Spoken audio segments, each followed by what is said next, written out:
Welcome to Words from Your Mama. I'm your host, Simone. If you're a mom or maybe considering being a mom and you want some encouragement along the way, then this podcast is for you. On this podcast, I interview moms from every walk of life as they share their experiences. So thanks for listening. Instead of focusing on all your regrets that you didn't do as a parent, why don't you look at the stuff you did do as a parent, you know? On this episode, we are going to be interviewing my friend, Linda Simpkins. I have had the pleasure of doing life with her and her family for over 10 years now, and I wouldn't change any second of it. I love them to pieces, and they have been an incredible strength to me, and I am so looking forward to sharing her experience with you as a mother, so I hope you brought your treasure bags because there are going to be lots of gems of wisdom in this episode. Would you like to tell the audience a little bit about yourself?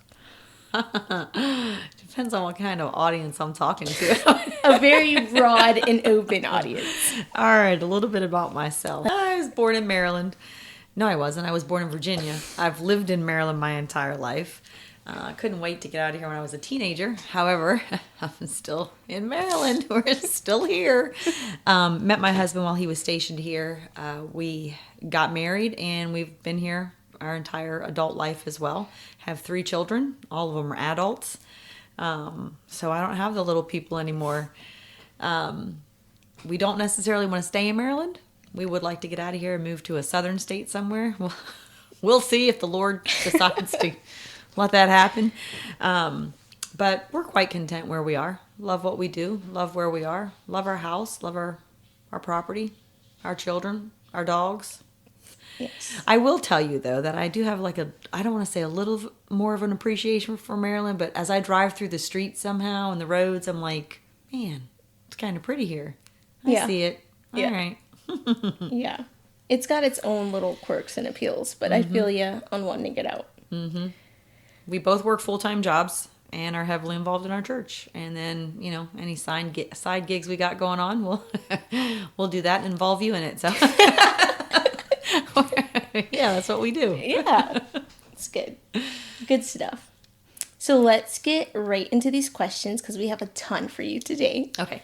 So number 1, what is your go-to recipe? I know you're a fantastic cook, but what's one thing you can whip up and not even think about the recipe? Chicken fajitas, without a doubt. Easy, simple. A lot of people say spaghetti. Yeah. Spaghetti's overrated. I mean, it's good, but chicken fajitas in a heartbeat. Good. Good stuff. Yeah. On the topic of kitchens, what's your worst kitchen failure? Chocolate chip cookies. Every time, without a doubt, always, no matter what. It doesn't make a difference if I buy brand new baking soda, baking powder. It doesn't make a difference if I put flour in it. So what are you ruining? Oh, they turn out flat. All the time. Oh. All the time. Somebody else can use the same recipe, stick it in the oven, and it's great. I use the same recipe, put it in the oven, and it turns out like little pancakes. Chocolate chip pancakes. Terrible. Oh, sorry. It's okay. It's really bad because I bake at your house quite often. Well, the past few months I have. And I reap the benefits of the baking, so it's fine. What do you do to recharge? Because that sounds like a very stressful kitchen situation. I laugh at it anymore. It's actually a running joke in my family. Don't get mom to do the chocolate chip cookies. Nope. We know not to do that one.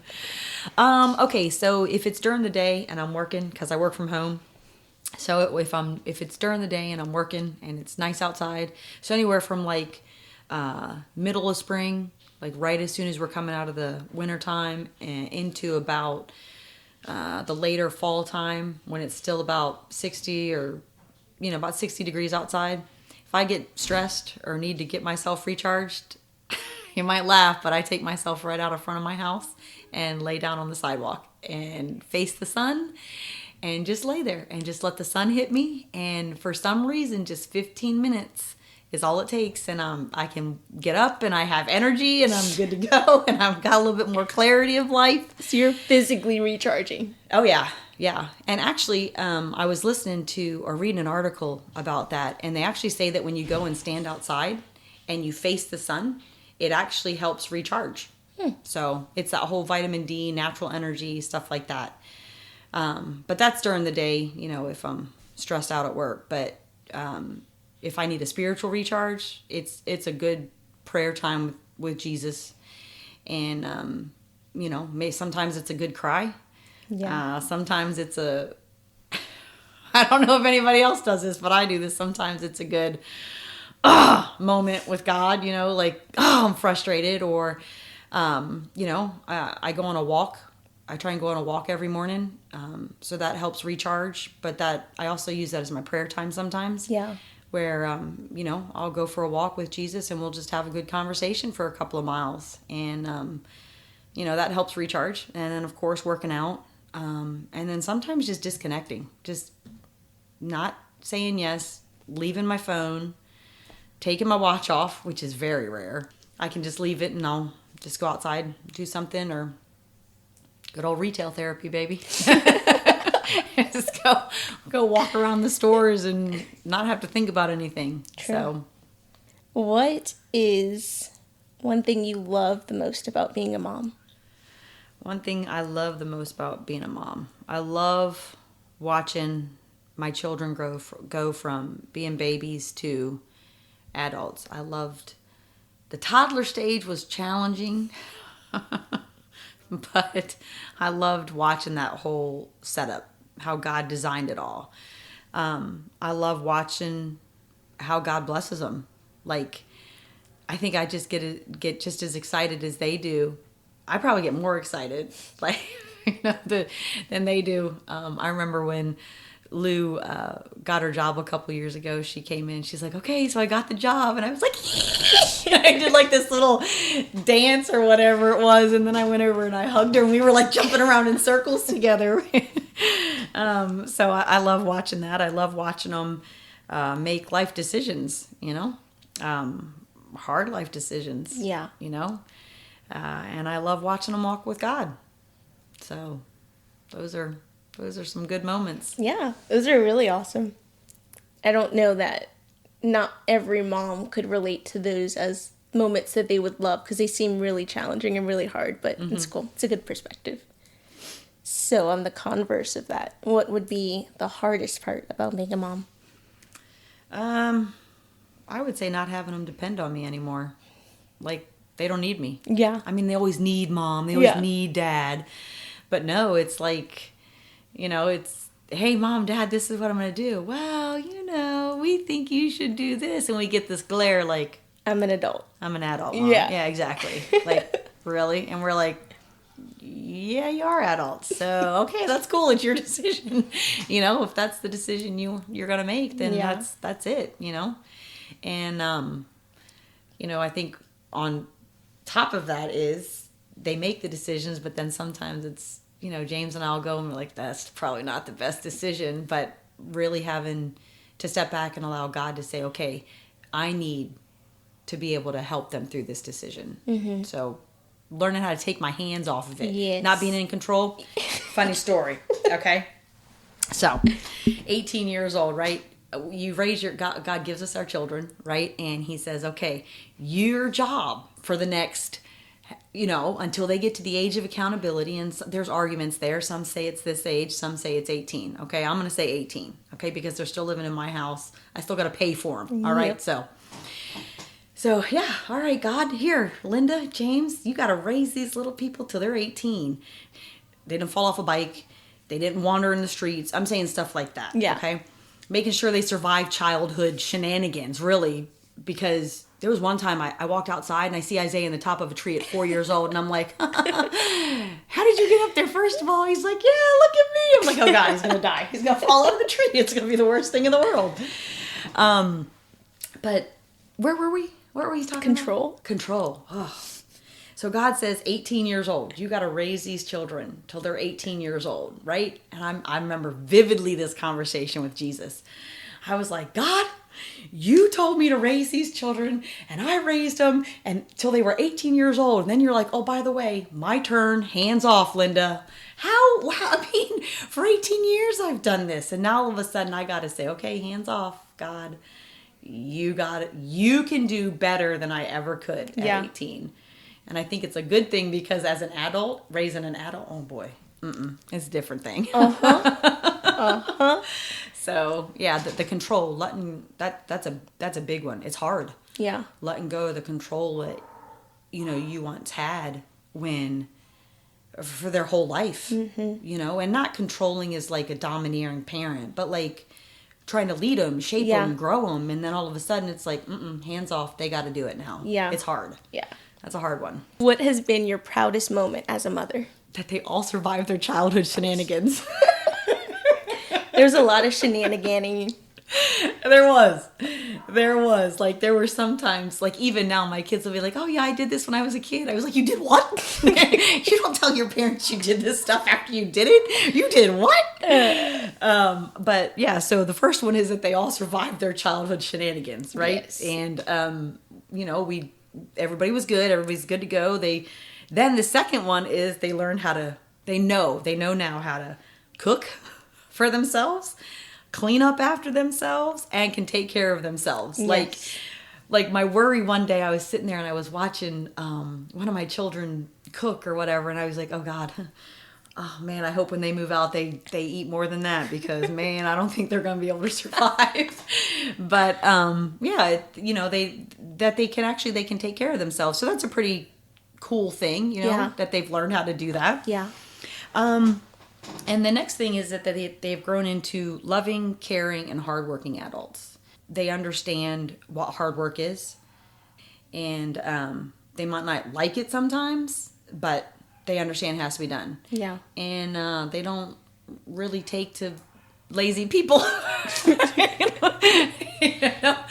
It frustrates them, So so those are some pretty proud moments, and their walk with the Lord. Really, that's a big one. Yeah. That they love God, and we've had conversations. They've said, Mom, Dad, thanks for teaching us, how to love God. Thanks for raising us this way. And we've looked back at them sometimes and been like, at a certain age, you guys could have said, I'm not doing this anymore. Mm-hmm. So we look back at them sometimes and be like, you know what? Thank you for making the choice at this age to serve God, to love God, to do what He wants you to do. Yeah. Thank you for doing that. So, and if you do hear screaming in the background, that's Isaiah. He's home. So, what has been your scariest moment as a mom?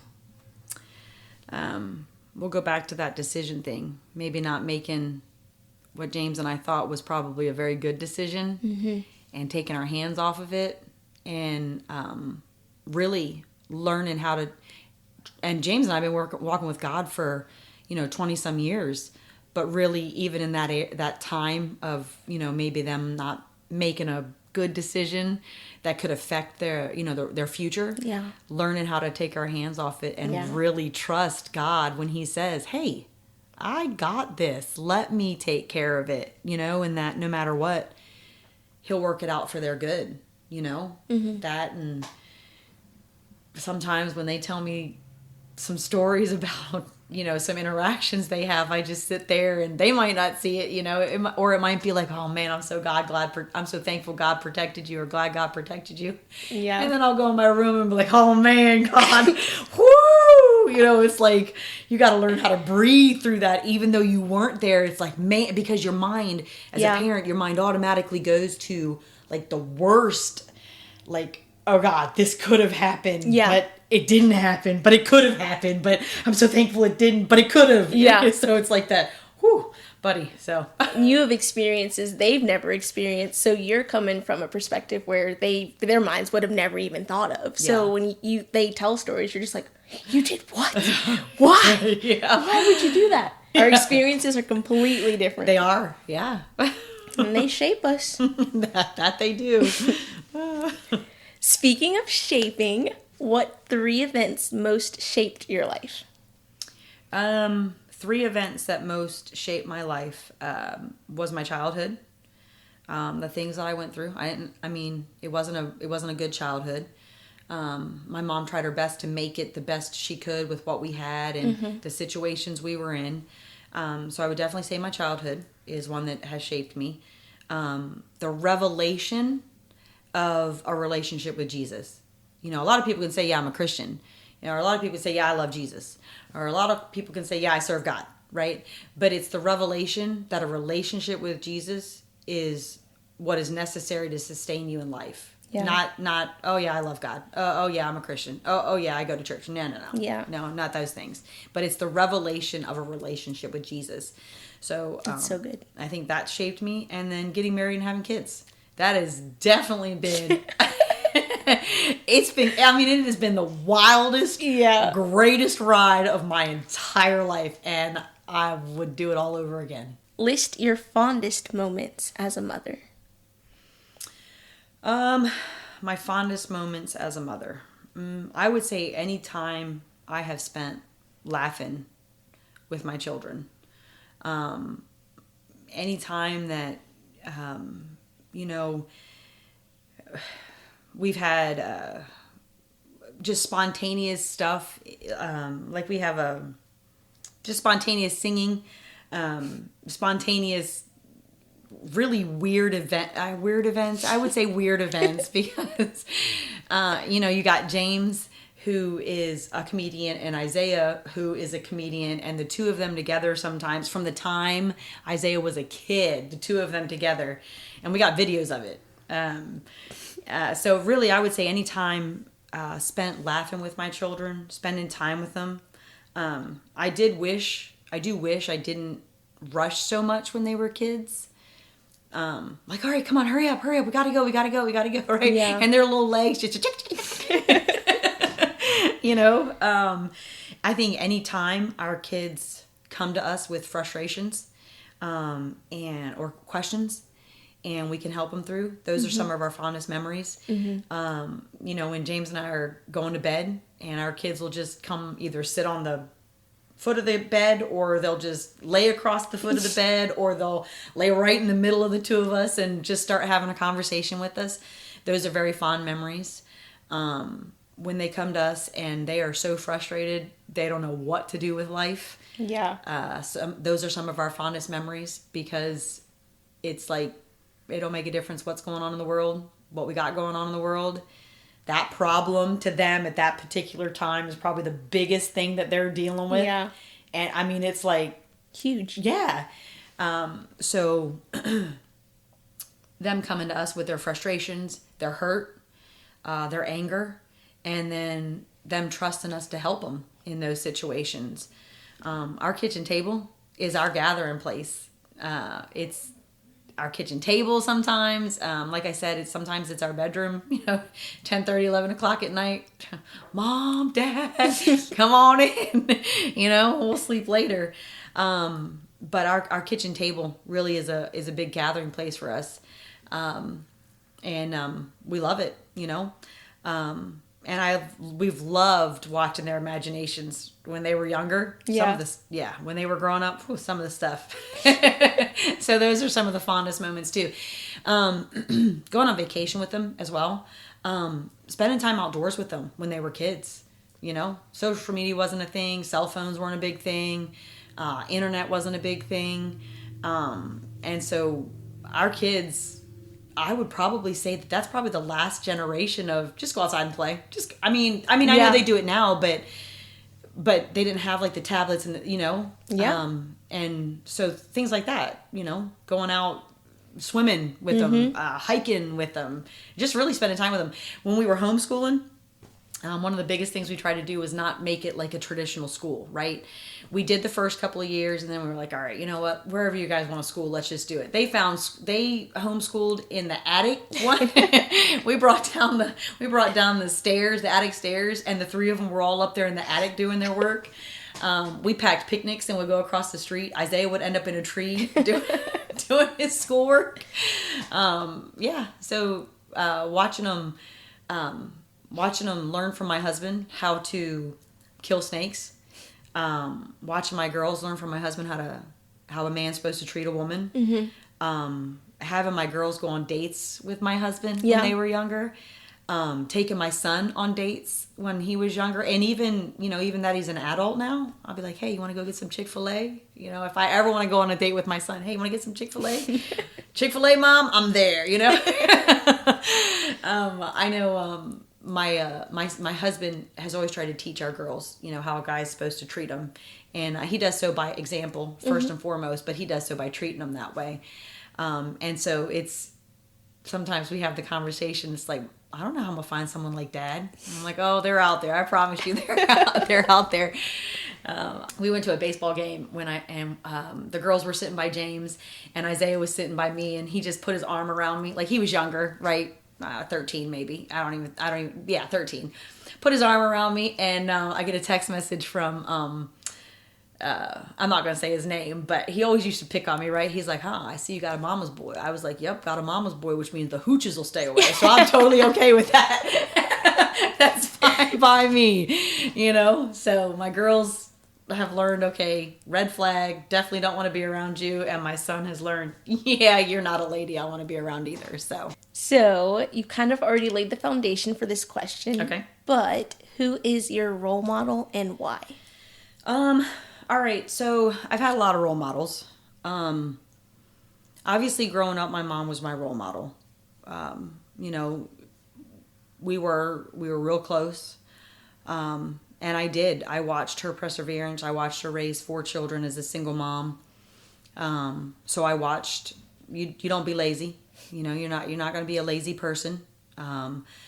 She modeled that. She modeled hard work. She modeled, you do what you got to do to take care of your family. You do whatever it is. You make sure you have a relationship with Jesus, and you make sure you teach your children how to have a relationship with God. And of course, those words really didn't register with me when I was younger. Yeah. But now it's like, that relationship's the most important,